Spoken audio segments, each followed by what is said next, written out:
पंजाब के अंदर दो बड़े इम्पोर्टेंट ब्लास्ट्स अभी कल ही हुए। इन ब्लास्ट्स के पीछे एक रणनीति ये थी कि ये हुए तब जब भारत ने ऑपरेशन सिंदूर की एनिवर्सरी को सेलिब्रेट किया। इन ब्लास्ट्स के पीछे की रणनीति ये थी कि यहाँ पर किसी भी तरीके के सिविलियन जोन को टारगेट नहीं किया गया, बल्कि सेंसिटिव मिलिट्री लोकेशंस को टारगेट करके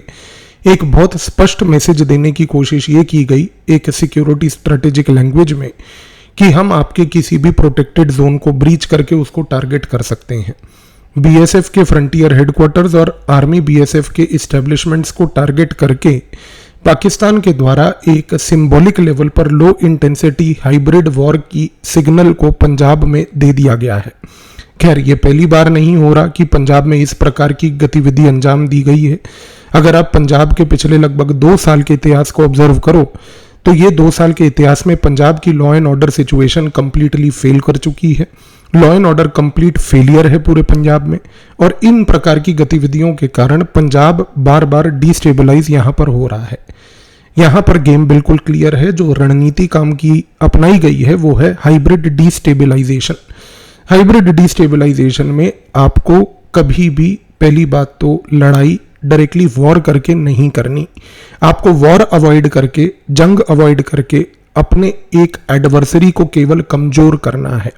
पाकिस्तान इस मोमेंट पर पंजाब को कमजोर करने में लगा हुआ है। उसका सबसे बड़ा कारण है कि वो जानता है कि वो डायरेक्टली पंजाब को आक्रमण करके भारत के साथ एक जंग मोलने की परिस्थिति में नहीं है। तो इस कॉन्टेक्स्ट में जो हाइब्रिड डिस्टेबलाइजेशन मॉडल है उसमें वो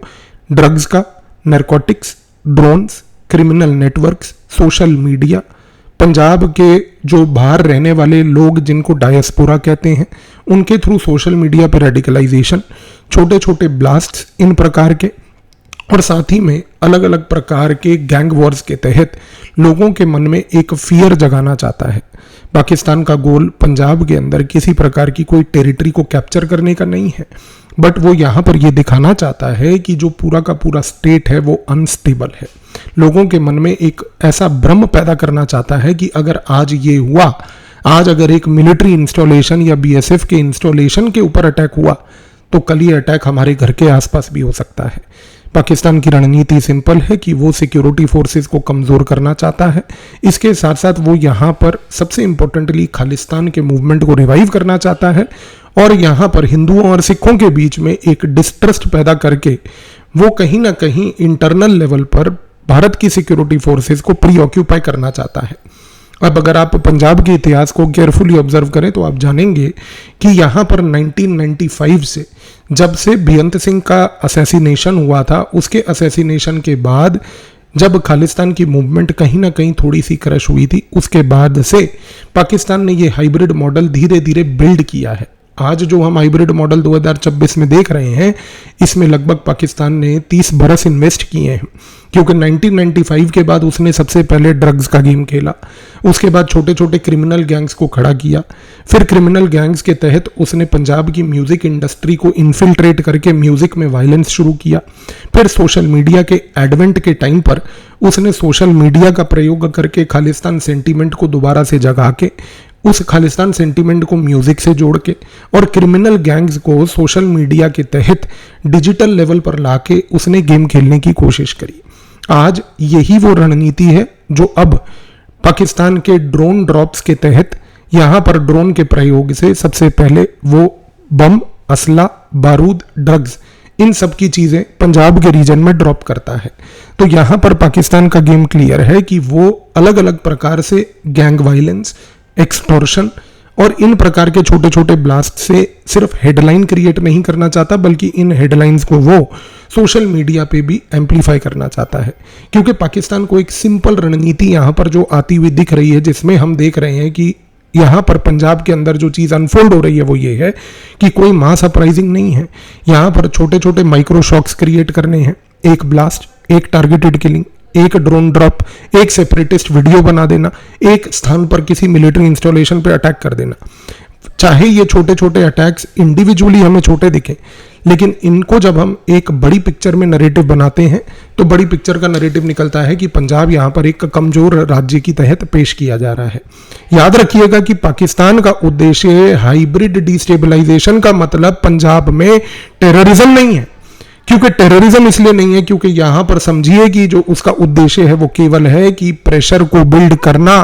प्रेशर को भी ऐसा बिल्ड करना कि जिस प्रेशर से पंजाब पॉलिटिकली नर्वस दिखे, सोशली डिवाइडेड दिखे, इकोनॉमिकली वल्नरेबल दिखे और कहीं ना कहीं सिक्योरिटी एजेंसीज वहां पर परमानेंटली जो हैं वो ऑक्यूपाइड रहें और उनके रिसोर्सेज ड्रेन होते रहें। इस लो इंटेंसिटी टैक्टिकल गेम का जो पाकिस्तान का उद्देश्य है वो ये है कि बीएसएफ, पुलिस, मिलिट्री के इंफ्रास्ट्रक्चर को टारगेट करते रहो। इसके साथ साथ जितनी भी सिक्योरिटी पंजाब के अंदर सिक्योरिटी इंफ्रास्ट्रक्चर के तहत प्रोवाइड की गई है उसको बार बार बाईपास करो और दिखाने की कोशिश करो कि देखिए हम आपके सिक्योरिटी इंफ्रास्ट्रक्चर को ब्रीच भी करेंगे, आपको टारगेट भी करेंगे। लोगों के मन में एक भ्रम पैदा होगा। इस भ्रम के तहत पाकिस्तान जो है भारत के रिसोर्सेज को ड्रेन करता जाएगा, सर्वेलेंस ग्रेजुअली बढ़ेगी, पुलिसिंग और इंटेलिजेंस गैदरिंग बढ़ेगी और पब्लिक परसेप्शन कहीं ना कहीं ऑल्टर होता रहेगा। और अब धीरे धीरे आप आगे आने वाले समय में देखेंगे कि कैसे पाकिस्तान अब खालिस्तान लिबरेशन आर्मी के तहत एक ऐसा संगठन बनाने जा रहा है जो उसने इस ब्लास्ट में प्रयोग करके देखा है कि इस संगठन के तहत अब वो धीरे धीरे इस प्रकार की रणनीति बनाएगा कि इस रणनीति से एक सिंगल पॉइंट ऑर्गेनाइजेशन बन जाए, जिस सिंगल पॉइंट ऑर्गेनाइजेशन से पूरा गेम यहां पर धीरे धीरे अनफोल्ड होगा कि यहां पर नैर्को ड्रॉप्स होंगे, नैर्कोटिक्स के, यहाँ पर क्रिमिनल गैंग्स को असला बारूद मिलेगा, यहाँ पर डिजिटल एम्प्लीफिकेशन होगी। तो पाकिस्तान अब धीरे धीरे एक खालिस्तान लिबरेशन आर्मी जिसको वो अपने यहाँ पर गठन कर रहा है, उसके मेंबर दूसरी जगह पर बाहर के डायस्पोरा वाले होंगे और उन डायस्पोरा के मेंबर्स के बाद उसके मेंबर ग्रामीण और ग्रास रूट लेवल पर पंजाब में होंगे। ये 3 पॉइंट रणनीति के तहत आने वाले समय में जब खालिस्तान लिबरेशन आर्मी का यहाँ पर गठन होते हुए अनफोल्ड होगा तो आप देखेंगे कि कैसे पंजाब में इंस्टेबिलिटी और दिन प्रतिदिन बढ़ती जाएगी। एक स्ट्रॉन्ग पॉलिटिकल विल इस मोमेंट पर पंजाब में रिक्वायर्ड है, जो अनफॉर्चुनेटली एब्सेंट है और मिसिंग है, क्योंकि जब तक पॉलिटिकल विल नहीं होती तब तक पॉलिटिकल विल ना होने के कारण आप सिक्योरिटी फोर्सेस को वो फ्रीडम, वो मैनोवरेबिलिटी का भी अवेलेबिलिटी नहीं दे पाते। इस कारण से सिक्योरिटी फोर्सेस भी मजबूर रहती हैं और स्टेट भी सफ़र करता है। कब तक पंजाब सफ़र करेगा अब ये पंजाबियों को ही देखना है।